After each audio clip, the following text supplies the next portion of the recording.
Yesterday was one of the more memorable days that I ever remember just being a college football fan. The Lane Kiffin saga, the Lane Kiffin multi-part documentary. If there's a camera crew following him around right now, this will be must-see Netflix down the road. We had flight tracking, which I thought was dead. I thought everyone had privatized tail numbers, and as it turns out, not quite. So we had Lane Kiffin's family in Baton Rouge, and we had him spotted in Gainesville the day before that, checking out what? I don't know, checking out ice cream shops. Could have been checking out schools. Could have been checking out property. I do want to tell you this happens all the time. It does not happen this publicly. So I could tell you guys of multiple coaches' families that have taken these kinds of trips in this cycle right now. It just so happens you know about Lane's because everyone's paying attention in Gainesville and Baton Rouge. And so what's the latest here? Well, the latest here is very clearly a decision's got to get made. It could be that he stays at Ole Miss. It could be that he goes to Florida. It could be that he goes to LSU. I stop there for now because those are the three that are most readily mentioned with Lane Kiffin. You never know. You never know at the 11th hour what could happen in college football, what offers could come from the NFL. And I'm not saying I have any knowledge of that. I'm saying you never say never in this sort of world. So what do we know?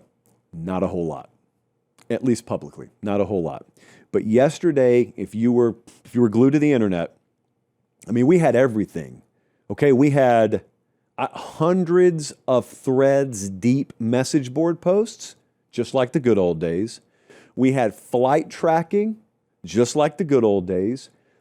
We had people staked out hiding behind bushes at local FBOs, fixed-based operators, fancy term for private airports, just like the good old days. Really, this is what college football is supposed to be. It's the greatest sport in the world. And after all that, Lane goes on McAfee earlier today and claims that he did hot yoga with his current athletic director, Keith Carter, this morning. You know what Martin Scorsese would say about that. I don't even need to say the word. You know. He'd throw those hands up. He'd lean back. The picture would be black and white. Cinema. That's what he'd say. I don't think a decision's been made yet. But I know that everyone's going to overrule me on message boards here and there and talk radio shows, and that's okay. Here is what's happening. I know that there was a lot said about an ultimatum. I said on Sunday, that's exactly what I would do if I were Ole Miss. That's what I would do if I were Keith Carter. I've got to look out for myself. So I told you guys on the Sunday show, what I would do is we're in the middle of a bye week right now at Ole Miss. It's okay. I don't need to press the issue on Monday or Tuesday or Wednesday. And so you can just let things simmer for a little while is the point. Okay, you don't have to hardline on Monday or Tuesday of the bye week, but rest assured, they want an answer by early next week. You need resolution on this by early next week. Contrary to popular opinion out there, it's my belief that a decision hasn't really been arrived at quite yet. I know the reaction that gets. Anytime I say that on the show, people will send me links to message board posts or they'll send me links to this clip from a podcast. I respect you guys. I appreciate it. I don't need that. If I wanted to know something, I'd just hit Lane up. So if I really, really needed to know on something, I don't need to go third hand, fourth hand on that. We'll get back to the video 1 second. Do me one quick favor. Look down. Make sure you're subscribed. Most of you are. If you're not, please do so. It's the way we keep the channel free, we keep the videos coming, and we get to do college football year-round as God intended. All right, as promised, back to the video. Respectfully, there's a lot of stuff that you just don't say because you don't burn sourcing and you don't violate trust that people have in you. But it's not violating trust to tell you, I just don't think a decision's been arrived at yet. But I think one is rapidly approaching. And I think a lot of due diligence has been done. If I were in Lane's shoes, I'd probably keep it a lot closer to the vest. But if I were in Lane's shoes and I had these offers in front of me, I'd send my family to go scout stuff out. That's just what I would do. So I don't really fault him for that. If you got a problem with the theatrics behind this whole thing, no problem with it. I got no problem with anyone thinking that. Because I said the other night, I spoke my piece on how I'd feel if I were an Ole Miss fan. I spoke my piece on how I would feel if I were a high-level donor there. I spoke my piece on how I would feel as the AD. Now, the one thing that you need to be careful about is assuming that you know what's been communicated back and forth. Because the one thing that I do believe Lane's been is pretty forthright with the administration at Ole Miss. I don't think there are a lot of moves he's making that they don't know about. I don't think there is a great deal of visits here or conversations there that have been had by Lane Kiffin that Keith Carter and the administration aren't aware of. Now, at some point, that doesn't matter. Full transparency doesn't matter at a certain point. I think that point's coming pretty soon. And what I've seen is a lot of, what I would call window intel. This is really dangerous. It's dangerous when you're following a recruitment. It's dangerous when you're following a coaching search. Here's what window intel is. Window intel is, for instance, if you know one of the major realtors in Gainesville and you get told, hey, Kiffin's family is in town right now, I'm showing him houses. You think that's it. You think like, I've got the scoop here.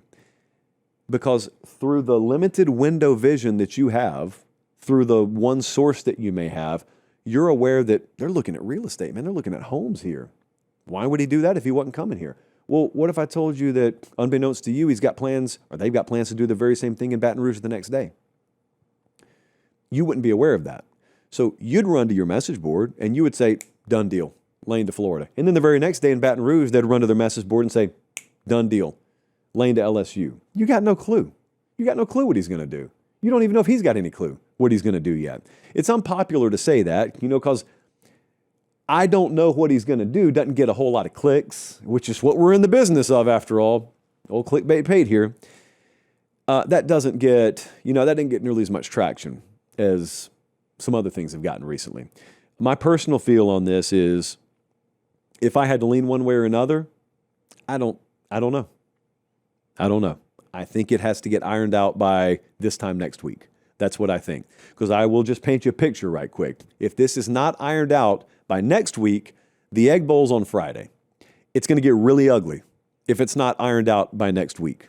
I don't know if you've really played this scenario out in your mind. I know Ole Miss fans have. I know like Florida fans, LSU fans have. If you're just a Missouri fan, you're just watching this for fun.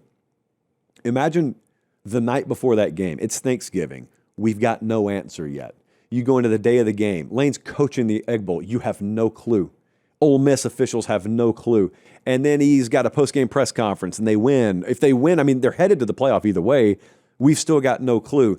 It'd be really toxic, really toxic. And that's even before we know whether or not Ole Miss has put an ultimatum in front of him and said, we've got to have an answer. I fully believe that's going to happen if it hasn't already happened.